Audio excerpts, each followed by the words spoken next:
جب بھی ہم سیمنری ٹریننگ کرتے ہیں یا اپنے آپ کو کمٹ کرتے ہیں کہ ہم نے خداوند کی خدمت کرنا ہے، تو اس میں کوئی شک نہیں ہے کہ خداوند کی خدمت میں بہت سارے اسپیکٹس ہوتے ہیں، بہت سارے پہلو ہوتے ہیں۔ خداوند کی خدمت ہم کلیسیا کی گلابانی کرتے ہیں، نگہبانی کرتے ہیں، اور کلیسیا کو وزیٹیشن دیتے ہیں، کلیسیا کا خیال رکھتے ہیں۔ یہ ہماری پاسبانی خدمت کا ایک حصہ ہے۔ لیکن ہمیں کبھی بھی یہ نہیں بھولنا چاہیے کہ پاسبانی کا جو پہلا حصہ اور پہلی ذمہ داری ہے وہ خداوند کے کلام کی منادی ہے، کیونکہ پاسبان تیار ہی اس لیے ہوتے ہیں کہ وہ خداوند کے کلام کی منادی کریں۔ اور اگر ہم کلیسیائی دیگر ضروریات کو پورا کرتے ہیں اور ان کو کلام کی خوشخبری نہیں دیتے، کلام نہیں سناتے، تو پھر میں سمجھتا ہوں کہ ہم کچھ بھول رہے ہیں۔ اور اس لیے لاہور ایونجیلیکل منسٹریز کی جو مین ہمارا فوکس ہے وہ خداوند کے کلام کی صحیح سمجھ ہے، اور صحیح سمجھنے کے بعد صحیح سمجھانے کی قدرت ہم خداوند سے مانگتے ہیں۔ اور اس طرح سے ہمیں یہ خداوند نے برکت دی ہے کہ ہم اس فورم سے خداوند کے کلام کی منادی کر سکیں۔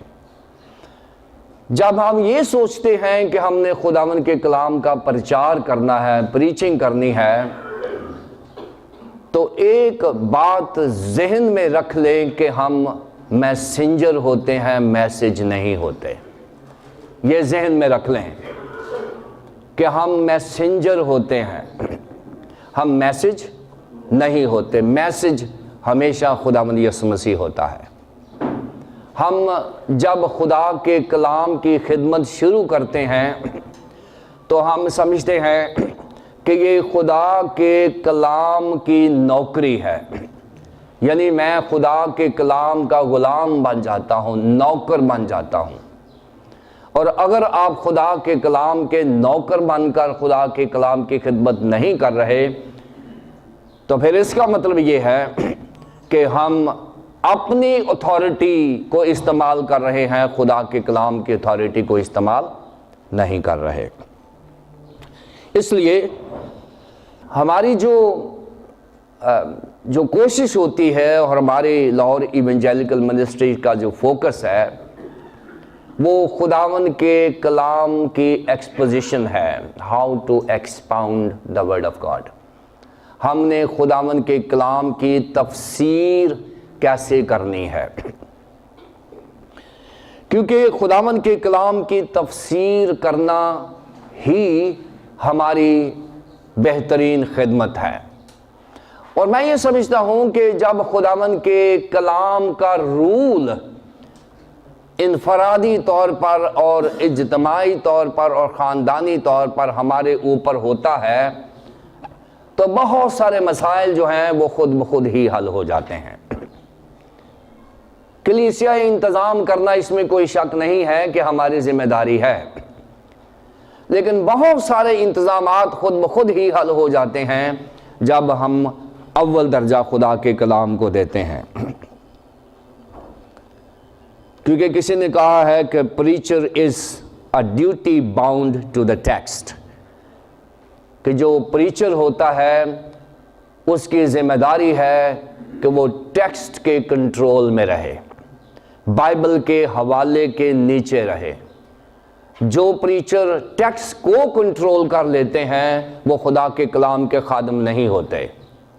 جو ٹیکسٹ پریچر کو کنٹرول کر لیتا ہے وہ صحیح کلام کا پرچار کرنے والا خادم ہوتا ہے۔ اب جب ہم خداوند کے کلام کو پریچ کرتے ہیں تو پریچر کے ذہن میں ہمیشہ 3 مقصد ہونے چاہیے۔ 3 مقصد جو ہیں، ایمز جو ہیں وہ ہونے چاہیے۔ جب بھی آپ پلپٹ پہ آتے ہیں، جب بھی آپ خداوند کے کلام کا پرچار شروع کرتے ہیں تو 3 ایمز ہمارے ذہن میں ہونے چاہیے۔ پہلا مقصد یہ ہے to humble the sinner. To humble the sinner. یعنی اپنی جماعت میں آپ نے اپنے خدا کے کلام کے وسیلے سے جو خداوند نے آپ کو دیا ہے، آپ نے ہر اس شخص کو ریئلائز کروانا ہے کہ آج ہی توبہ کا دن ہے. تو ہمبل دا سنر سے مراد یہ ہے کہ گناہگار جو ہے آپ کی پریچنگ سے اتنا تائب ہو جائے کہ وہ فیصلہ کر کے گھر جائے. یہ آپ کا پہلا مقصد ہونا چاہیے. جب آپ خداوند کے کلام کی منادی کرتے ہیں تو سب سے پہلی بات یہ ہے کہ آپ اپنے کلیسیا کے لوگوں کو ہمبل کریں تاکہ وہ تائب اور تابع دار دل سے خداوند کے کلام کو قبول کر سکیں. یہ پہلا مقصد آپ کے ذہن میں ہونا چاہیے. اور اس کے ساتھ پیرالل یہ ہوتا ہے کہ اگر آپ کی کلیسیا میں ایسے لوگ ہیں جن کو توبہ کی ضرورت ہے، وہ آپ کے کلام سے توبہ کریں گے، لیکن آپ کی کلیسیا میں ایماندار بھی شامل ہیں. سو اگر آپ ایمانداروں کو پیٹ بھر کے کھانا نہیں دے رہے، پھر بھی ہم کچھ مس کر رہے ہیں. To humble the sinner and to strengthen the believers. ہم گناہگاروں کو ہمبل کرتے ہیں اور ایمانداروں کو مضبوط کرتے ہیں. یہ پہلا مقصد ہے ہماری پریچنگ کا، کہ جب ہم پریچنگ کے لیے کھڑے ہوئے ہیں تو آپ کی کلیسیا میں دو قسم کے لوگ ہیں. ایک تو وہ ہیں جنہوں نے ابھی تک خداوند یسوع مسیح کو اپنا نجات دہندہ قبول نہیں کیا، اور دوسری قسم وہ ہے جو ایماندار ہیں، خداوند یسوع مسیح پر ایمان رکھتے ہیں، لیکن اپنے ایمان کو مضبوط کرنے کے لیے وہ روحانی منع مانگتے ہیں، روحانی خوراک مانگتے ہیں. سو یہ پہلا مقصد ہے کہ اگر آپ نے اپنی کلیسیا میں سینرز کو ہمبل نہیں کیا اور بلیورز کو فیڈ نہیں کیا تو آپ کی وہ پریچنگ ضائع ہو جائے گی، کیونکہ ایسے تو فضول قسم کی پریچنگ ہوگی اگر اس کا کوئی مقصد نہیں ہے. دوسرا بڑا مقصد جو ہماری پریچنگ کا ہونا چاہیے، ٹو ایگزالٹ دا سیویئر. آپ کی پریچنگ میں کسی کی نمائش نہیں ہونی چاہیے. آپ کی پریچنگ میں سیلف پریزنٹیشن نہیں ہونی چاہیے.